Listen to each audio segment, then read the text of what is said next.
বাড়িতে শুধু তিনজন মেয়ে মানুষ। রাত 12টার দিকে রাবেয়ার চেঁচামেচিতে ছাদ থেকে নেমে এসেছিল অন্তু।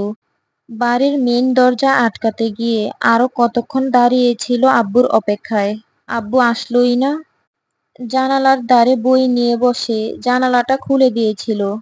রাবেয়া ঘরে এসে আরেক দফা অসন্তোষ প্রকাশ করছেন জানালা খোলা নিয়ে। ঠান্ডা হাওয়া আসছে, তা যেন শুষে নিচ্ছিল অন্তু। এক দৃষ্টে চেয়েছিল বাইরের অন্ধকার কুয়াশাচ্ছন্নতায়। চুপচাপ এভাবে বসে থাকায় বুকের ব্যথাগুলোই যেন আগুনের তুষের ছিটা পড়ছিল। অন্তিক আজ 3 দিন বাড়ি ফেরেনি। আব্বু সকালে বেরিয়েছে, রাত 2টো বাজলো, সেও ফিরল না। অন্তুর কান্না পাচ্ছে কি? আবার কখনো শক্ত হয়ে উঠছে চুয়াল। নানান ভাবে ভেবেও কোনো রকম ব্যাখ্যা বের করতে পারেনি। অন্তিক কোথায় গেছে? আব্বু আসছে না কেন? রাবেয়া সেদিন অন্তুর ঘরে ছিলেন। কেন জানি তিনি অনেকটা সময় নিয়ে লম্বা একটা মোনাজাত করলেন নামাজের শেষে। আম্মুর কান্না গুনগুনিয়ে অন্তুর কানে গলিত লোহা হয়ে ঢুকছিল। বাইরে রাত বাড়ার সাথে সাথে যখন ঝিঁঝি পোকার ডাক প্রকট হয়ে এলো, তখন চোখের পানি শুকিয়ে রাবেয়া কাত হয়ে শুয়েছেন কোনো রকমে। অন্তু কম্বল তুলে দিল ওনার গায়ে। এরপর 3-4 বার আব্বুর নাম্বারে ডায়াল করলো, রিসিভ হলো না। অজু করে এসে তাহাজ্জুদের নামাজে বসেছিল, তখন রাত 3টা ছুঁই ছুঁই। নামাজে খুব বিঘ্ন ঘটছিল, কেন জানি কান্নারা বাদ মানছিল না। কান্নার তোড়ে সিজদা লম্বা হচ্ছিল, নাক টানতে হচ্ছিল বারবার। বুকের ভেতর কয়েকবার দম আটকালো। এসবের কারণ স্পষ্ট নয় অন্তুর কাছে, তবে বুকে তুমুল জ্বর উঠেছে। কঠোর আশঙ্কা নেচে নেচে কিসের অলক্ষণে কথাবার্তা বলতে চাইছে। জয় এসেছে, তা হামজা জানতে পারল সকাল 10টার দিকে। জয়ের রুমে গিয়ে তাকে পাওয়া যায়নি, অথচ তার এতক্ষণ চিৎপটাং হয়ে পড়ে থাকার কথা। বেডসাইডে টেবিলের ওপর বিয়ারের ক্যান উল্টে পড়ে আছে। বিছানায় কম্বল ছড়ানো। হাত ঘড়ি, ওয়ালেট, পারফিউম সব নিজেদের জায়গায় পড়ে আছে। তার মানে জয় আশেপাশে কোথাও আছে। দূরে বের হলে এসব ছড়িয়ে ছিটিয়ে একাকার হয়ে থাকতো। তরুকে ডাকলো হামজা। তরু এলো না। গলা উঁচিয়ে জবাব দিল, জয় কখন এসেছে কাল রাতে? তরু চেঁচিয়ে জবাব দিল, ভোর রাতে। আবার তাহলে বের হয়েছে কখন? সকাল 8টার দিকে বের হয়ে গেল, বলে গেল এক্ষুনি আসবে। আপনি কল করুন বড় ভাইয়া। হামজা এসে সোফায় বসে রিমিকে ডাকলো, 1 কাপ কফি বা চা কিছু একটা দাও। রিমি আস্তে করে বলল, আসছি। হামজার মনে পড়ল আজ সকালে ছোট্ট একটা মিটিং ছিল ক্লাবে জয়ের। মাঝখানে আর 2 দিন 3 রাত বাকি নির্বাচনের। চারদিকটা এতটা ঠান্ডা থাকার কথা না থাকলেও ঠান্ডা, কারণ আসল প্রতিপক্ষ এখনো হাসপাতালে দৌড়দৌড়ির ওপর আছে। লোক মারফতে খবর পাওয়া গেছে খুব শীঘ্রই রিলিজ করা হবে ওকে। হামজা মনে মনে প্রস্তুত যে কোনো কিছুর জন্য মোকাবেলার। তবে হাঙ্গামা নির্বাচনের পর হলে সুবিধা হয়, আর সেটার শতভাগ চেষ্টা করতে হবে। রিমি কফি দিয়ে চলে যেতে অগ্রসর হলে পিছন থেকে ডাকলো হামজা, আজ যাবে ওই বাড়ি? না। হামজা চোখ তুলে তাকিয়ে কফিতে চুমুক দিয়ে বলল, আমি নিয়ে যাব, আমার সঙ্গে চলে আসবি। কফির গরম ঠোঁটে লেগে নড়েচড়ে উঠল হামজা। দ্রুত কাপ নামিয়ে বলল, এত গরম কেন? পরের বার কফি বানালে এত গরম পানি ব্যবহার করবে না। আপনারই বা এত তাড়াহুড়ো কিসের? ঠান্ডা হতে তো ঘন্টাখানেক সময় লাগবে না। গম্ভীর স্বরে কথাটা বললেও তাতে অল্প একটু অভিমানও শুনতে পেল যেন হামজা। অথচ মেয়েটার অভিমান তার ভালো লাগে না। নির্বাচনের মুহূর্তে সকলের মনোনয়নের পাশাপাশি রিমির সম্পূর্ণ মনোযোগ চাই তার, নয়তো বেশ নার্ভাস ফিল হবে। যাও, তৈরি হও। যাব না আমি। আর এমনিতেও মাঝার ভাই বাড়িতে আসেনি এখনো। হামজা যেন শুনল না কথাটা, বলল, এই জন্যই নিয়ে যাব। ও আসলে তুমি এমনিতেও ওই বাড়িতে যাওয়ার অনুমতি পাবে না। তৈরি হয়ে নাও। যাব না আমি। আপনি আমায় আপনার বন্দিনী করে রাখতে চান? ক্ষমতার লোভ আপনাকে অমানুষ করে তুলছে দিন দিন, তা বুঝতে পারছেন না? আপনাকে আমি ভালোবেসেছিলাম কোনোদিন, এটা ভাবতেও নিজের উপর ঘেন্না লাগে আজকাল। দয়া করেছেন আমার উপর, ও বাড়ি নিয়ে যাবার অফার করে। যথাসম্ভব অতিষ্ঠ ভাষায় কথাগুলো বলল রিমি। হামজা কফির মগ সেন্টার টেবিলে রেখে হাসল। অসীম ধৈর্যশীল এক পুরুষের মতো নিজেকে সামলে নিয়ে বলল, নিজেকে চেনা যতটা মুশকিল, তার চেয়েও বেশি কঠিন হলো নিজের মানুষদের চিনতে পারাটা। তুমি চিরকাল ওই বাড়ি সকলের হাসি মুখ আর আদরে আচরণ পেয়ে বড় হয়েছ। ওদের ব্যাপারে তোমার ধারণা ওই অবধিই সীমাবদ্ধ। কিন্তু ওটা শুধুই নিজের পরিবারের জন্য বরাদ্দ। যেমন আমি এই বাড়ির জন্য শুধুমাত্র এক হামজা। গেট পেরিয়ে রাস্তায় পা রাখলে আরেকটা কেউ। মাঝার আমার কাছে এত এত ছাড় পেয়েও বহুত কিছু করছে এতদিনে। এবার তাহলে ভাবো, এবার সুস্থ হয়ে কি করতে পারে। আর এবার ও ফিরে যা করবে, আশা করি আমার উপর দিয়ে যাওয়া সেই চাপ দেখে তোমার ভাইয়ের উপর ভালোবাসায় একটু চির ধরতে পারে। রিমির হাত চেপে ধরল হামজা। রিমি তা ছিটকে ছাড়িয়ে নিয়ে বলল, আমার ভালোবাসায় চির ধরাতে খুব চেষ্টা করে যাচ্ছেন, তাই না?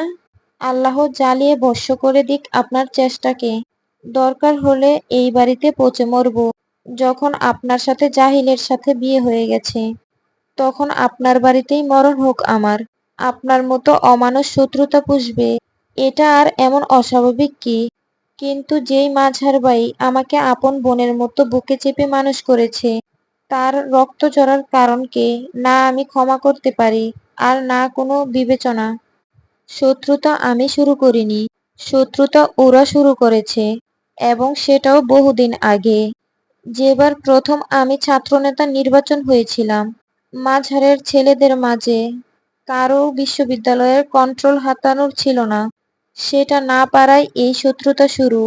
এরপর দিন দিন আমার জনপ্রিয়তা বেড়ে যাওয়ায় তোমার চাচা, চাচাতো ভাই, বাপ এদের শত্রুতার আগুনে পেট্রোল ঢেলেছে। তোমাকে বিয়ে করতে চাইলাম, প্রথমে রাজি হলো না, পরে রাজি হলো। কেন রাজি হলো জানো? আমি বাড়ির জামাই হয়ে গেলে ওদের হাতের লাঠি হয়ে যাব। আমার ক্ষমতা আর জনপ্রিয়তার ভাগ পাবে ওরা।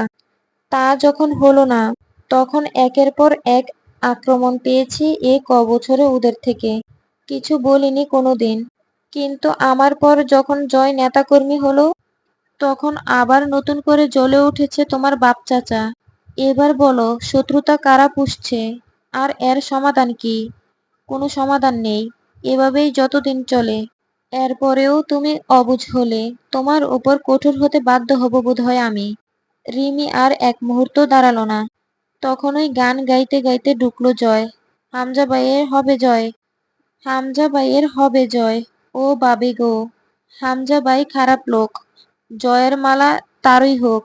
উড়ছে পাখি দিচ্ছে ডাক, হামজা ভাই জিতে যাক। ও আমার ভাবি গো, ও প্রাণের ভাবি গো। হামজা হেসে ফেলল। জয়ের পরনে দুধের মতো সাদা দবদবে একটা লুঙ্গি, তার উপরে ছাই রঙা শার্ট পরেছে। কোলে কোয়েল। কবির ঢুকেই কপালে হাত ঠুকে সালাম করলো। ওকে বসতে ইশারা করলো হামজা। তার পিছনে দুজন একটা মস্ত বড় অ্যাকোরিয়াম বয়ে নিয়ে এসে বাসার মেঝেতে রাখলো। হামজা ভ্রু কুঁচকে বলল, এসব টেনে এনেছিস কোন দুঃখে? অল্প একটু টেম্পার উঠলেই যাতে ওটাকে আগে ভাঙা যায়। কোয়েল জয়ের কোল থেকে নেমে দৌড়ে এসে মামার কোলে চড়ে বসে। জয় লুঙ্গি এক হাতে উঁচিয়ে ধরে রুমে গিয়ে কিছু টাকা এনে লোক দুটোকে দিয়ে বিদায় করলো। হামজার পাশে বসে কোয়েলকে বলল, যা এবার তোর মাকে ডেকে আন। তোর মার কাদার পানির চুটে সবগুলো বালিশের তুলো পচে গেছে। তুলি থেকে দৌড়ে এসে কোয়েলকে কোলে তুলে নিয়ে এগালে ওগালে চুমু খেতে লাগলো। এক পর্যায়ে কেঁদে ফেললো। হুট করেই কিছু মনে হতেই কোয়েলকে নামিয়ে জয়কে জিজ্ঞেস করলো, তুই কি করেছিস ওই বাড়ি গিয়ে? মেরেছিস সীমান্তকে, তারপর এনেছিস কোয়েলকে? জয় বিরক্ত হয়ে বলল, মহিলা মানুষ কোনোদিন ভালো হবে না। তোকে মেরে মুখের নকশা বদলে বাপের বাড়ি পাঠিয়েছে, তারপর মেয়েটাকে রেখে দিয়েছে জোর করে। তারপরও কলজে ফাটতেছে সৌমির জন্য। সামনে থেকে যা, নেকা কান্না দেখাবি না, ডায়াবেটিস বাড়ে আমার। সুগার আছে ন্যাকামিতে। কোয়েল এসে কোলে বসে আধ ভাঙা স্বরে জিজ্ঞেস করলো, জয়, ওই মাদগুলোকে বের করে খেলি আমি? বেল কোলে দাও উতাকে। জয় মাথা নাড়ল। তার আগে তোমাকে আমি পানিতে চুবিয়ে খেলবো 10 মিনিট। এরপর মাছকে পানি থেকে বের করে তোমার কাছে দেব খেলার জন্য। হামজা কেড়ে নিল কোয়েলকে। জয়কে বলল, তার আগে আমি তোর পিছনে দুটো লাথি মেরে খেলি, তারপর বাড়ি থেকে বের করে দেই। শয়তানে লারে তোকে। শয়তানকে আমি লারি। ওইটা আমার প্রিয় কাজ, ব্রো। হামজা গম্ভীর হলো হুট করে। সীমান্তকে মেরেছিস? জয় সোফায় পা তুলে বসে বলল, না, সুন্দর মতো জিজ্ঞেস করেছি, কেন মেরেছিস তুলিকে? তো কি বলল? কাম নাই করার মতো, বাল নাই সেরার মতো, তো বউ পিটাইছে। আমারও কাম অথবা বাল ছিল না হাতে, আমিও 2-4টা লাগিয়ে আসছি। পরে বাপের মার খাওয়া দেখে এই কোয়েলের ডিম কাঁদা শুরু করলো। তারে নিয়ে যাইয়া অ্যাকোরিয়াম কিনে দিয়ে শান্ত করছি। মিছিল হইছে সকালে? ঝামেলা হইছে কোনো? না, শুনলাম মাঝার শালার পায়ে নাকি খাঁটি স্টেনলেস ঢুকাইছে। ওই শালা দিনাজপুরে ব্যাক না করার অবধি বিশেষ ঝামেলা হবার কথা না। পেছনে যতই বদনাম পাবলিক করুক, জয়ের নামে ডরায় তো সবাই। এইটুকুই যথেষ্ট। মাঝার আসবে নির্বাচনের আগের দিন, রিলিজ করবে কালটাল মনে হয়। রিমি এসে জয়ের পাশে বসলো। তার হাতে খাবারের প্লেট। খাবার তুলে জয়ের মুখের সামনে ধরে বলল, খাননি সকালে? সেহরির সময় খাইছিলাম। আসলেই চরম খিদে লাগছে। দূর, ওই মাছ দিয়েন না, ডিমের টুকরো দেন। রিমি কপাল জড়িয়ে বলল, আপনার এত আহ্লাদ আসে কোত্থেকে? জয় নির্লজ্জের মতো হাসল। দয়ালের কাছ থেকে সরাসরি সাপ্লাই হয় আমার কাছে। হামজা ট্রাউজারের পকেট থেকে ফোন বের করলো। রিমি এক আজব চরিত্রের মেয়ে। সব কিছুকে ছাপিয়ে তার জিদ। যে জয়ের উপর তার অসীম ঘৃণা, আজ তার সাথে মিছে মিছে মিল বজায় রাখছে হামজাকে জ্বালাতে। জয় রিমির নাটক বুঝেও কোনো প্রতিক্রিয়া দেখাবে না, বরং হ্যাঁ হ্যাঁ করে হাসবে। এটা তার চরিত্রের অন্যতম বৈশিষ্ট্য। জয় খাবার চিবুচ্ছিল। হামজা বলল, ভোট কেন্দ্রগুলোতে এক্সট্রা নিরাপত্তার জন্য কিছু পলাশবাইদের লোকের দরকার পড়বে। আমি চাচ্ছি না অন্তত সেই দিন কোনো তামাশা হোক। বদনাম সহ ভোট লাগবে না আমার। হামজা পাটোয়ারি নিখিল ভোটে মানুষের মনোনয়নে জিতেছে। এই রব যেন লোকের মুখে মুখে থাকে। দুপুরের পর পলাশবাই ডেকেছে তোকে, তেরামি না করে গিয়ে দেখা করে আসিস। তার হেরফের হলে কিন্তু অবস্থা খারাপ হবে তোর। জয় উঠে অ্যাকোরিয়ামের সামনে গিয়ে দাঁড়িয়ে খুব মনোযোগ দিয়ে মাছগুলোকে পর্যবেক্ষণ করলো। আঙ্গুল দিয়ে কাচের উপর খুঁচিয়ে বেশ জ্বালাতন করছে মাছগুলোকে। ভেতরে একটা গোল্ড ফিশ, দুটো অ্যাঞ্জেল ফিশ আর একজোড়া কালশিটের রঙের অস্কার ফিশ এনেছে। গোল্ড ফিশ সে একটা কিনেছে কেন, সেই ভালো জানে। বহুবার ছোট বড় বহু ধরনের অ্যাকোরিয়াম কিনেছে, আবার রাগের সময় ওগুলোকে আগে ভাঙে। কবুতর, মাছ, খরগোশ, যে কোনো একটা কিছু পোষা প্রাণী হিসেবে থাকে সব সময় তার সংগ্রহে। মাছের সামনে থেকে উঠে বলল, দুপুরে যেতে পারবো না, ঘুমাবো আমি।